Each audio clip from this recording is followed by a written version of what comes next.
Bloomberg reports that a coalition named BRICS is expected to surpass the G7 countries led by the United States in terms of their contribution to world economic growth starting this year.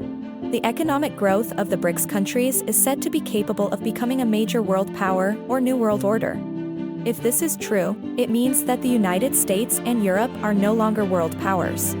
Despite this, the prediction of the BRICS countries as the fastest growing economies is still unclear. Instead, this alliance now offers a diplomatic forum and development financing outside the Western mainstream. BRICS is the economic idea of 5 countries, namely Brazil, Russia, India, China, and South Africa. And among the fundamentals and main objectives of the establishment of BRICS is to no longer use the US dollar currency in trade between the countries. The idea since its inception has become a direct threat to the hegemony of the dollar currency and the economy of the United States. So, in this video we will see the capabilities of BRICS and how it can become a new world order. Keep watching. The acronym BRIC, which originally stood for Brazil, Russia, India, and China, was coined by Jim O'Neill in 2001, when he was the chief economist of the famous multinational investment bank, Goldman Sachs. During that time, the 4 countries have maintained a high rate of economic growth, and the BRIC label represents economic optimism about the future of the countries. Even so, opponents of the label argue that the so-called BRIC countries are too diverse to be lumped together like this, and that it is actually just a marketing ploy by Goldman Sachs. But what may have started as a marketing ploy to encourage investors has evolved into a platform for intergovernmental cooperation, similar to the G7. In 2009, the 4 BRIC countries met for their first summit in Ekaterinburg, Russia. Then in 2010, South Africa was invited to join the group, and this at the same time added the letter S to the BRICS acronym. The main purpose of the establishment of BRICS is to help its members, just like other world alliances such as NATO and so on.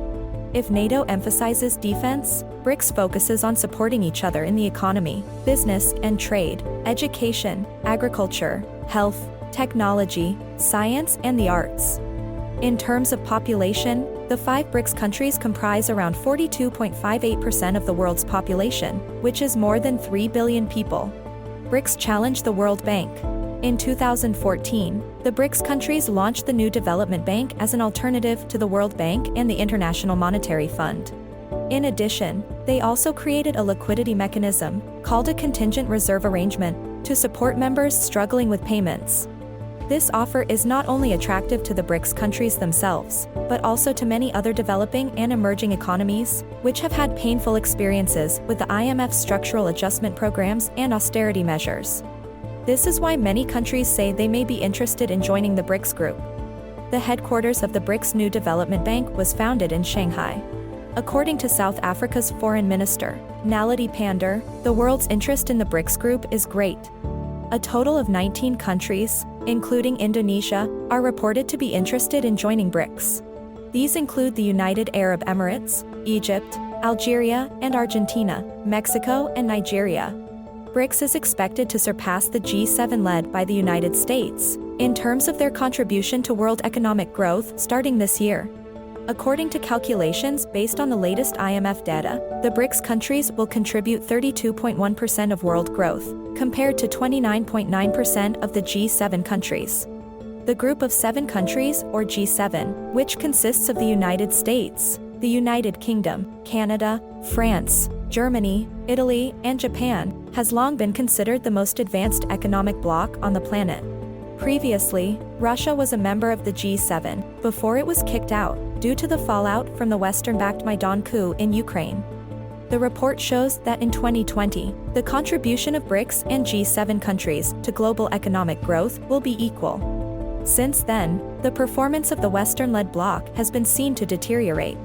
By 2028, the G7's contribution to the world economy is expected to decrease to 27.8%, while the BRICS will contribute 35%.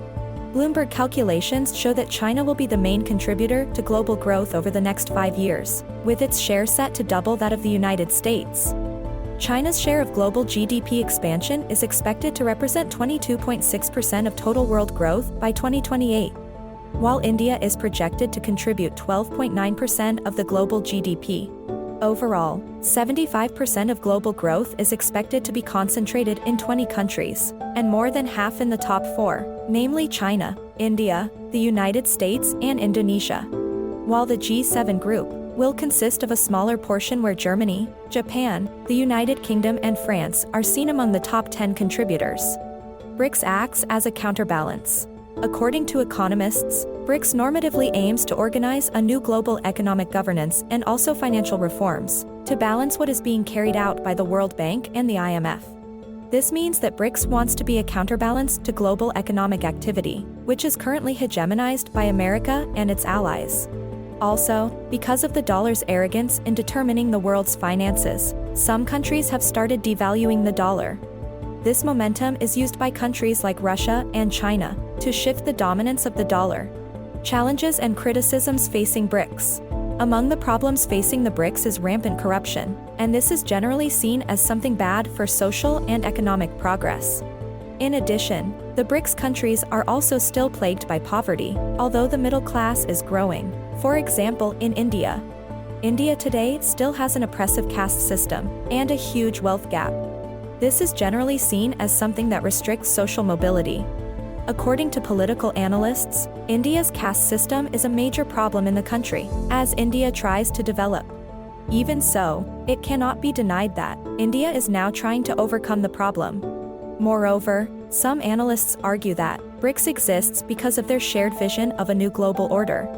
This new order should be based on the conviction that no single country, nor any alliance or group of countries, is allowed to take a dominant position in international affairs. This is clearly no longer true, because the rise of China and its high position in the BRICS, both politically and economically, as well as its challenging attitude towards the United States and the West, are generally not aligned with this vision and outlook. BRICS' attitude towards Russian aggression. Since the start of Russia's war on Ukraine, most BRICS countries have not condemned Russia for its aggression against Ukraine, and distanced themselves from the policies of Western countries.